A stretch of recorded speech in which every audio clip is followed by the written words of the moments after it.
오늘 본문은 예수님께 찾아온 한 사람으로부터 시작하고 있습니다. 오늘 본문을 우리가 함께 읽은 본문은 크게 두 내용으로 나누어져 있는 것처럼 보이게 됩니다. 하나는 예수님께 찾아온 한 사람과 예수님의 대화고, 그리고 뒷부분은 예수님과 예수님의 제자들의 대화, 이렇게 두 가지로 나누어 볼 수 있습니다. 하지만 이 두 가지는 사실은 하나의 주제로 관통하고 있음을 알게 됩니다. 그것은 곧 예수님께 찾아온 이 한 사람의 질문, 그 질문으로 하나로 연결되어 있음을 보게 됩니다. 예수님께 찾아온 이 한 사람은 내가 무엇을 하여야 영생을 얻으리까 하고 예수님께 묻습니다. 오늘 본문에서 보여지는 이 한 사람은 매우 독실한, 또 매우 율법에 대한 확고한 그런 신념과 또 율법을 아주 잘 지킨 훌륭한 유대인이었음을 우리는 본문에서 알 수 있습니다. 또 그는 부유한 사람이었습니다. 그런 그가 지금 예수님께 와서 내가 무엇을 하여야 영생을 얻으리까? 라고 질문하고 있습니다. 사실 이 질문은 기독교에 있어서 가장 중요한 질문이기도 합니다. 기독교의 핵심 진리인 구원에 관한 이야기, 하나님 나라, 영생, 이 모든 것이 어쩌면 이 질문 속에 담겨 있는 것이고, 예수님이 이 질문에 가장 정확하게 대답해 주신 본문이 오늘 본문이기 때문에 그렇습니다. 그래서 이 오늘 본문은 좀 깊이 들여다볼 필요가 있는 본문이다라고 생각해 보게 됩니다. 특별히 오늘 본문에서 우리가 발견하게 되는 것은 이렇게 한 사람의 질문에 대해서 그에게 질문한 것으로 그치지 않고 그것이 오히려 더 확대되고 또 재해석되어서 제자들과의 대화를 통해서 그 질문에 대한 분명한 대답을 전해주고 있음을 보게 됩니다. 첫 번째 문제는 예수님께서 이 찾아온 사람에 대한 대답하신 것에서 우리가 찾아보게 됩니다. 그가 무엇을 하여야 영생을 얻으리까 하는 질문에 예수님의 첫 번째 대답은 내가 계명을 안 하니 계명을 지키라 라는 말씀이었습니다. 그러니까 이 사람이 어떻게 해야 영생을 얻겠습니까? 계명을 지키라, 이렇게 하신 것이죠. 그에 대해서 예수님께 찾아온 사람의 대답은 아주 분명합니다. 내가 어려서부터 이것은 다 지켰나이다. 매우 당당하고 자신만만하게 답합니다. 그 계명이라면 전 다 지켰습니다. 계명을 지켜야 영생을 얻는 거라면 저는 그 조건을 다 갖추었습니다. 분명하고 확고하게, 확실하게 오늘 본문에서는 다 지켰습니다. 어려서부터 다 지켰습니다. 이렇게 강조합니다. 그러니까 분명하게 자신이 있다는 것이죠. 확고하게 지켰습니다. 이렇게 답을 합니다. 그런데 예수님이 그 다음에 대한 질문과 답은 또 좀 이상합니다. 그렇게 대답하자 예수님께서 그를 질책했다거나 또는 그의 대답이 거짓이 있다거나 그렇게 여기지는 않으신 것 같습니다. 왜냐하면 본문에 보면 그를 사랑스럽게 여겼다라고 말씀하고 있으니 분명 예수님이 보기에도 그 사람이 율법을 철저하게 잘 지켜온 유대인 중에 유대인이라고 여겼던 것 같습니다. 그럼에도 불구하고 예수님이 그에게 이렇게 다시 말씀합니다. 한 가지 부족한 것이 있다. 내가 한 가지 부족한 것이 있다. 여기에서 얘기가 끊어지면 아마 이 질문한 사람이 그게 무엇입니까? 이렇게 물었을 겁니다. 율법 계명을 다 지키라. 다 지켰습니다. 한 가지 부족한 것이 있다. 그게 뭡니까? 이렇게 내용이 이어져야겠지요. 그런데 예수님께서 그 뒤에 붙이신 말은 조금 또 다릅니다. 내가 가지고 있는 것을 팔아 가난한 자들에게 다 나눠주라. 그리고 너는 나를 따르라. 이렇게 말씀합니다. 계명을 지키는 것과 그 뒤에 예수님이 하시는 말씀에는 뭔가 좀 맞지 않는 것처럼 어색한 그런 느낌을 갖게 됩니다. 하지만 여기에 어떻게 보면 계명을 어떻게 바라보느냐의 시각이 담겨 있다는 것을 우리는 볼 수 있어야 합니다. 요즘 우리나라에 심각하게 문제가 되는 것 중에 하나가 묻지마 범죄입니다. 여러분, 묻지마 범죄가 뭡니까? 아무 이유 없이 저지르는 범죄지요. 자신의 분노와 자신의 어떤 사회에 대한 불만들을 자신과 아무런 관계가 없는 다수의 사람들을 대상으로 해서 그냥 저지르는 범죄입니다. 길을 가는 사람에게 그저 갑자기 아무도 알지 못하는 사람인데 불현듯 나타나서 칼을 휘두르다거나 폭행을 한다거나 이런 문제들, 이것들이 묻지마 범죄입니다. 얼마 전에 텔레비전을 잠깐 봤더니 그런 사건이 있었습니다. 버스 정류장 근처에서 연인이 있었고요. 그 연인 앞을 지나던 한 3, 4명의 젊은이들이 그 연인과 뭔가 시비가 붙었습니다. 그래서 이 남녀를 한 3, 4명의 젊은이들이 폭행을 하기 시작합니다. 거기는 버스 정류장이었습니다.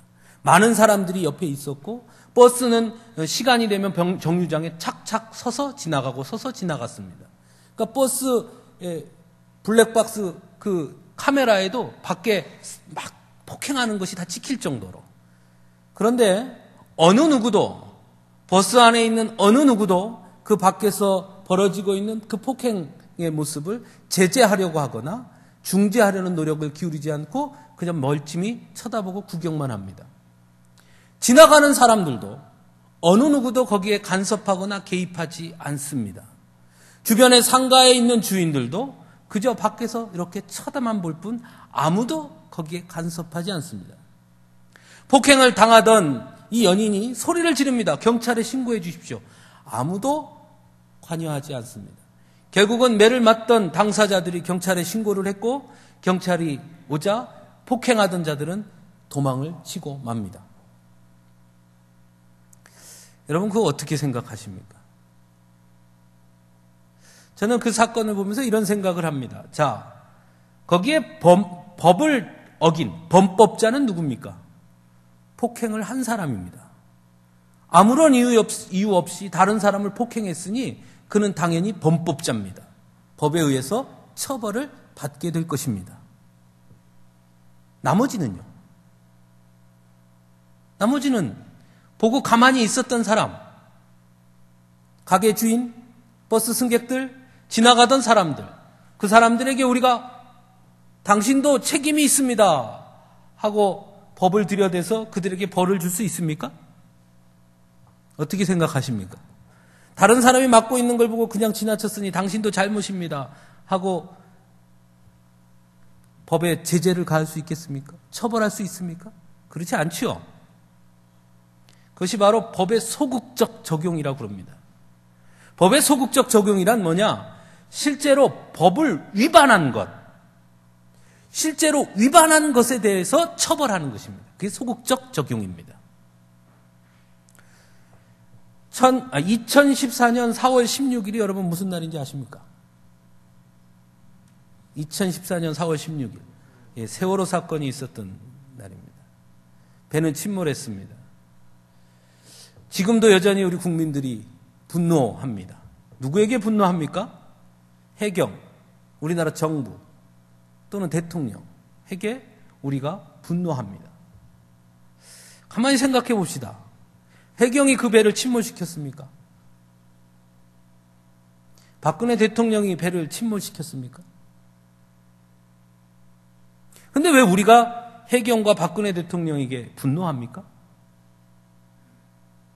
이렇게 말합니다. 왜 해경이 배 안에 있는 아이들을 구하지 않았습니까? 그럼 다시 묻습니다. 폭행당하는 것을 보고 왜 그냥 갔습니까? 뭐가 다른 것이죠? 뭐가 다른 것입니까? 버스에 타 있는 승객들은 왜 폭행당하는 것을 보고 그냥 구경만 했습니까?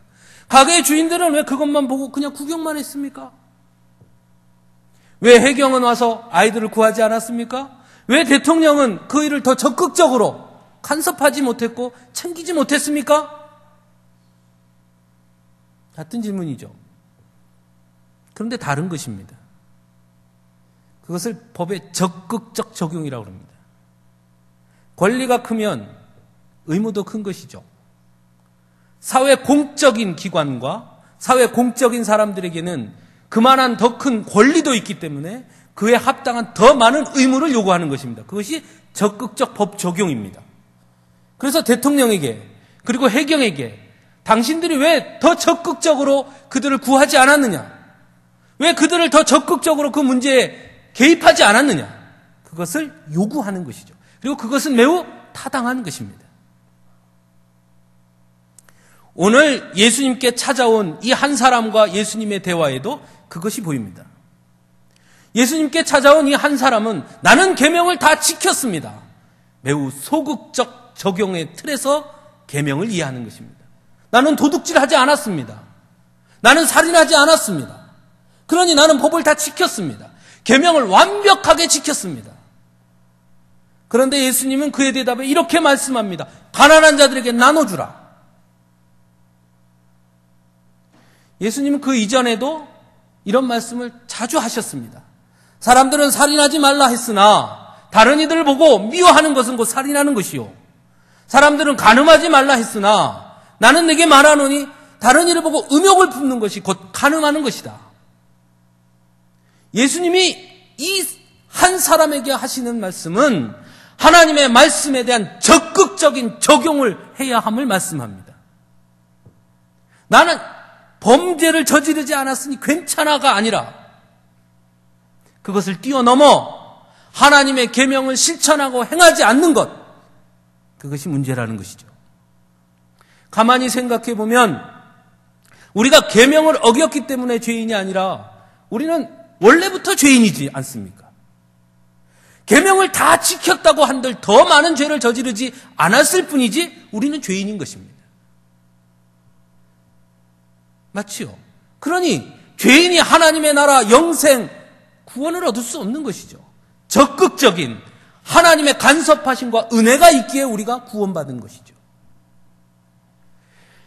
예수님은 바로 오늘 그 한 사람에게 그것을 말씀하고 있습니다. 예수님의 이 말씀을 들은 한 사람은 슬픈 기색을 띠고 근심하며 떠납니다. 왜냐하면 그것은 너무 어려운 일이기 때문에 그렇습니다. 예수님이 그에게 요청한 것은 두 가지입니다. 계명을 적극적으로 실천해라. 살인하지 말고 도적질하지 말라가 아니라 내 이웃을 내 몸과 같이 사랑하라 하는 적극적인 하나님의 말씀을 실천하는 것. 그것이 영생의 비결이다. 두 번째, 그것만으로 영생을 얻는 것이 아니라 더 중요한 것은 나를 따라야 한다. 예수님께 찾아온 이 한 사람은 두 가지를 다 할 수가 없었습니다. 그래서 근심하며 떠납니다. 그 다음 이야기는 예수님과 예수님의 제자들의 이야기로 이어집니다. 예수님이 먼저 제자들에게 툭 말씀을 던집니다. 부자가 천국에 가는 것, 하나님 나라에 들어가는 것이 낙타가 바늘귀로 나가는 것보다 어렵다. 즉, 부자가 하나님 나라에 들어가는 것이 참으로 어려운 일이다. 그에 대한 제자들의 반응은 이렇습니다. 그렇다면 누가 구원을 얻을 수 있는가? 즉, 제자들이 이렇게 말한 겁니다. 그래? 그럼 부자는 틀렸구나. 부자는 천국 못 가겠구나. 낙타가 바늘귀로 간다는 게 그게 말이 되는 일이야. 아, 어렵겠구나. 안 되겠구나. 그리고 나서 제자 중에 하나인 베드로가 하는 이야기가 있습니다. 그래요, 주님? 부자는 천국에 못 갑니까? 하나님 나라 못 갑니까? 그럼 우리가 가겠군요. 왜냐하면 우리는 주를 위하여 모든 것을 다 버리고 주님을 따랐습니다. 그럼 우리가 가겠군요. 예수님께 그렇게 질문하는 것입니다. 아, 부자가 못 갑니까? 저희는 주님을 따르기 위해서 모든 것을 버리고 우린 가난한 자들이니 바로 우리가 가겠군요. 이렇게 질문한 것이죠. 이에 대한 예수님의 대답도 참으로 놀랍습니다. 먼저 우리가 생각할 것은 제자들의 이러한 생각이 과연 옳으냐 하는 점입니다.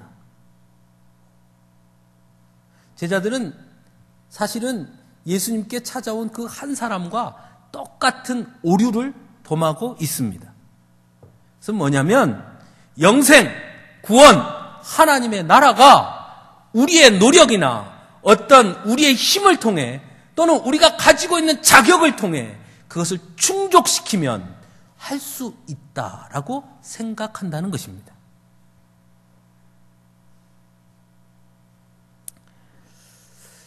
얼마 전에 저희 둘째 녀석이 수학 시험 문제 이렇게 공부하는 것을 본 적이 있습니다. 제가 고등학교 다닐 때 저도 꽤 수학을 좀 잘했다고 생각해서 야, 일로 가지고 와봐.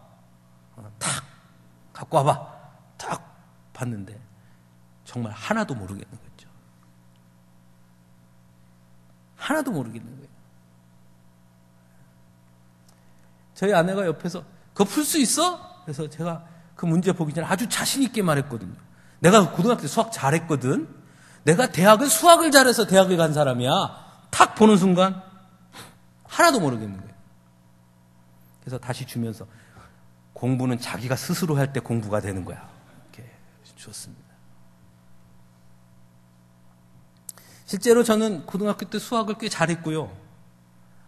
대학 시험 볼 때도 사실은 수학 성적이 제일 좋았습니다.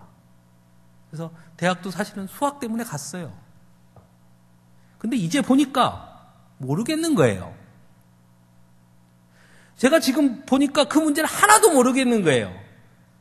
하지만 제가 대학 들어가서 졸업한 자격은 취소되지 않습니다. 그렇죠?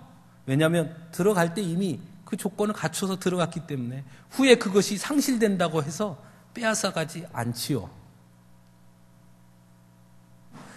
예수님의 제자들과 예수님께 찾아온 한 사람이 가지고 있었던 생각은 영생을 자격 요건 충족으로 본 것입니다.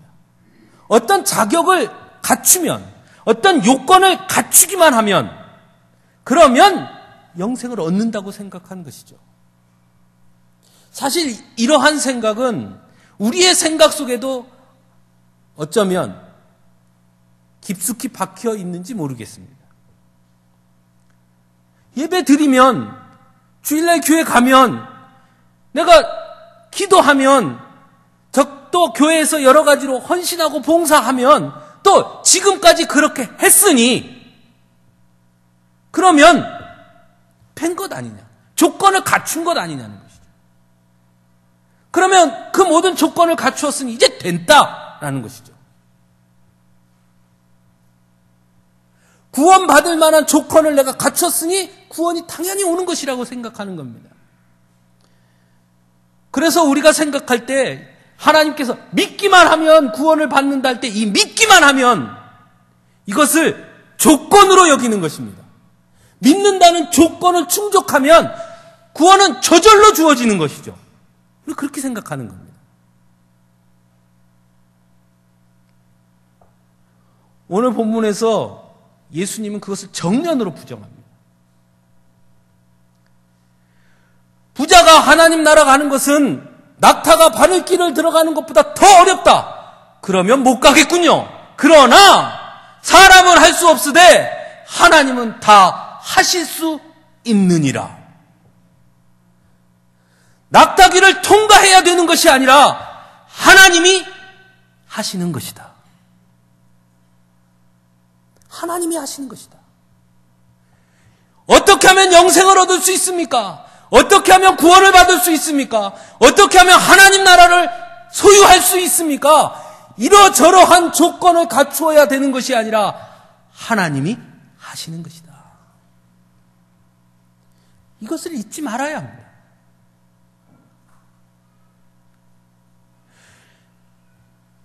잘못된 구원, 잘못된 영생, 잘못된 하나님 나라의 생각들은 우리의 삶에 점차 하나님과 우리를 멀어지게 만듭니다.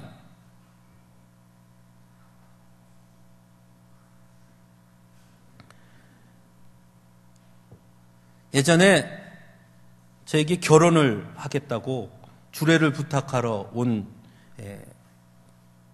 청년이 둘이 있었습니다. 이제 부부가 될 예비 부부가 제게 와서 주례를 부탁하더라고요. 한 몇 년 전인데요. 그런데 여자 청년은 정말 신앙생활을 잘하는 청년인데요. 남자는 신앙생활 잘 안 해요.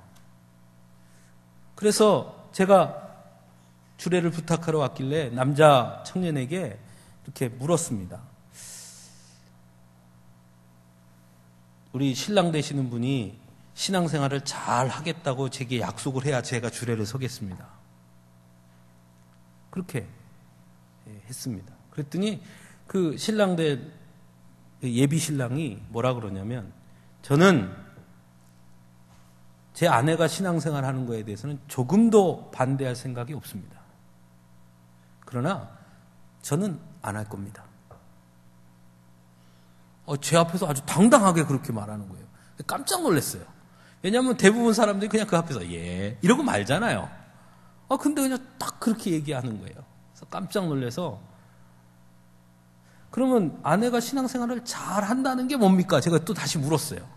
이제 아내가 신앙생활 하는 거에서 관여하지 않겠다는데, 그럼 아내가 신앙생활 한다는 게 뭡니까? 그랬더니 그 남자 청년이 하는 말이, 일요일날 교회 가게 해주면 되는 거 아닙니까? 그러는 거예요. 일요일날 교회 가게 해주면 되는 거 아닙니까? 그래서 제가 그게 다 신앙생활은 아닌데요. 그랬더니 다시 정색을 하고 저를 쳐다보면, 저는요 개인적으로 교회에 너무 깊이 빠지는 걸 싫어합니다. 속으로 되게 깜짝 놀랐습니다. 그래서 내가 이거를 주례를 서준다고 해야 되나, 내가 안 서준다고 해야 되나, 고민을 했습니다. 그래서 나중에 주례를 쓰긴 했지만, 그 이후에 그 두 부부가 어떻게 사는지는 잘 모르겠으나, 사실은 그때 마음속에 여러 가지 생각들을 가진 적이 있습니다. 왜 저런 생각을 했을까? 또 그 예비 신부는 어떤 생각을 가지고 했을까? 그 예비 신부 나중에 물어보니까 그 예비 신부가 그래요. 아니요, 저 신앙생활 하는 거는 교회 가고 예배 드리고 그런 거는 절대 안 한다고 했으니까요. 나중에는 하나님께서 바꿔주시겠죠. 이러더라고요. 그러면 신앙생활 한다는 게 뭘까요? 믿음을 갖는다는 게 뭘까요? 예배 드리러 주일날 교회 가는 그것이 믿음입니까?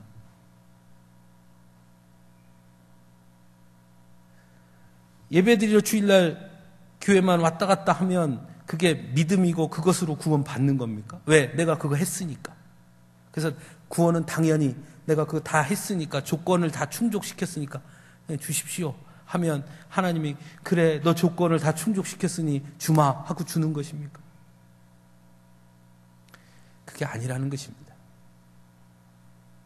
구원은 그렇게 얻는 것이 아닙니다. 오늘 본문에 예수님께서 마지막에 하신 말씀이 있습니다. 나를 위해 아비와 자식과 본토와 친척과 모든 것을 다 버리고 나를 따르는 자는 복이 있다. 그런데 중요한 것은 먼저 된 자가 나중되고 나중된 자가 먼저 된다. 너희들이 생각할 때 이 정도면 됐으니까 나는 됐다 생각할지 모르지만, 아니다. 먼저 된 자가 나중될 수도 있고 나중된 자가 먼저 될 수도 있다. 하나님의 기준은 우리의 기준과 다르다는 것입니다.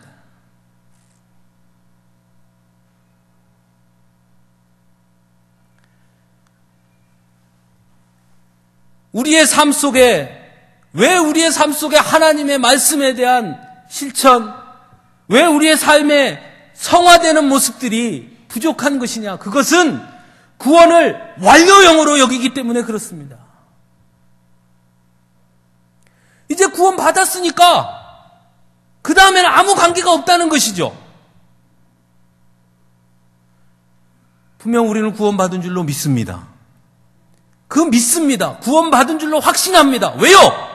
내가 무엇을 했기 때문이 아니라 하나님이 나를 사랑하셔서 나를 위해 십자가를 지셨고 그 사랑으로 그 은혜로 나를 덮어주셨기 때문에 나는 구원받은 줄로 믿습니다. 그것입니다.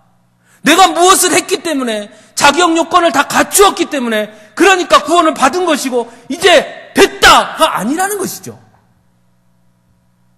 먼저 된 자가 나중되고 나중된 자가 먼저 될 자 조심하라.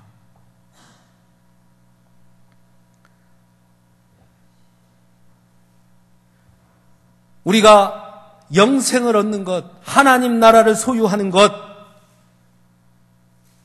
하나님의 축복을 받는 것, 우리의 자격이 아닙니다. 오직 하나님의 은혜인 것입니다.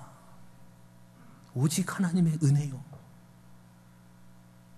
세상 사람들은 자격 요건을 이야기합니다. 그래서 계명을 잘 지켜야 한다. 부자가 되어야 한다. 도덕적이어야 한다. 무엇을 하여야 한다. 그것이 아닙니다. 그것과 관계없습니다. 가난해도 괜찮아요. 배운 게 없어도 괜찮아요. 때로는 세상 속에 손가락질을 당해도 괜찮아요. 사형수도 괜찮아요.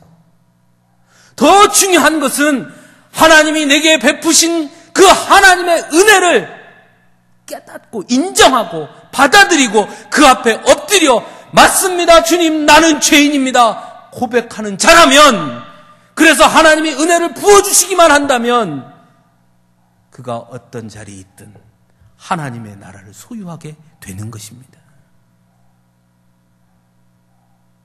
예수님께 찾아온 그 한 사람, 예수님의 제자들, 그들은 이 진리를 깨닫지 못했습니다. 사랑하는 성도 여러분, 여러분은 어떠십니까? 우리는 지금 어떻습니까? 질문 한 가지 해보겠습니다. 여러분, 하나님이 여러분을 사랑하시는 줄 믿습니까? 안 믿어지십니까? 다시 질문하겠습니다. 예수님 십자가에 달리신 것이 바로 나 때문이라는 사실을 여러분 믿으십니까? 그것이 구원에 이르는 길입니다.